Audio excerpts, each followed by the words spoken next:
Yeah, what we see here is exactly how water management or modern water management should look like.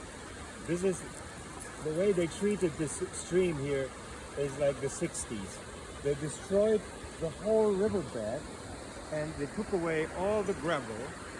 That will not do any good in terms of flood protection because the water will smash down, and the size of the floods we had, there's no way you can control that in this mode. But it destroyed the riverbed. All the gravel has been taken out of the riverbed, and the gravel is home to thousands of species of small ones, from caddisflies, stoneflies, mayflies, and everything what you can imagine and what you don't see.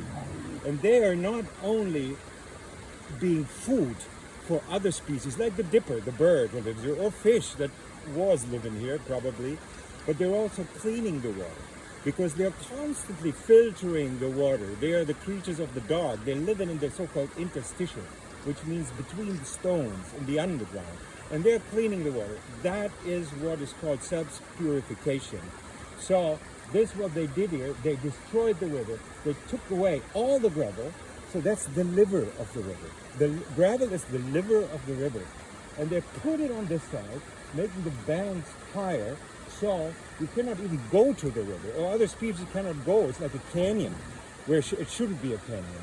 So modern flood protection and river management would have thought before how to do it.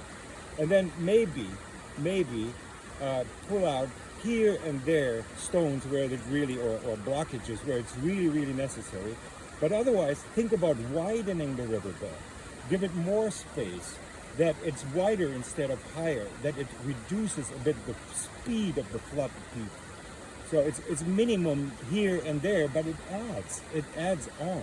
And it's not only this river, it's the sources of this river, and it's going down, joining with other rivers.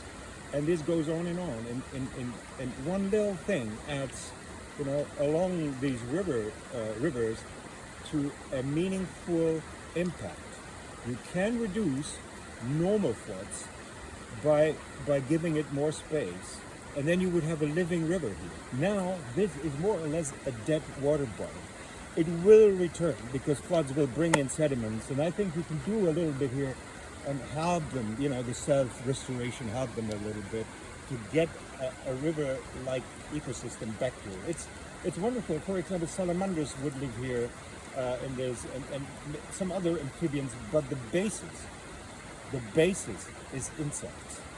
The basis of it all. That's where the pyramid, we all know this pyramid of the species, and the top are the top predators, or elephants, whatever.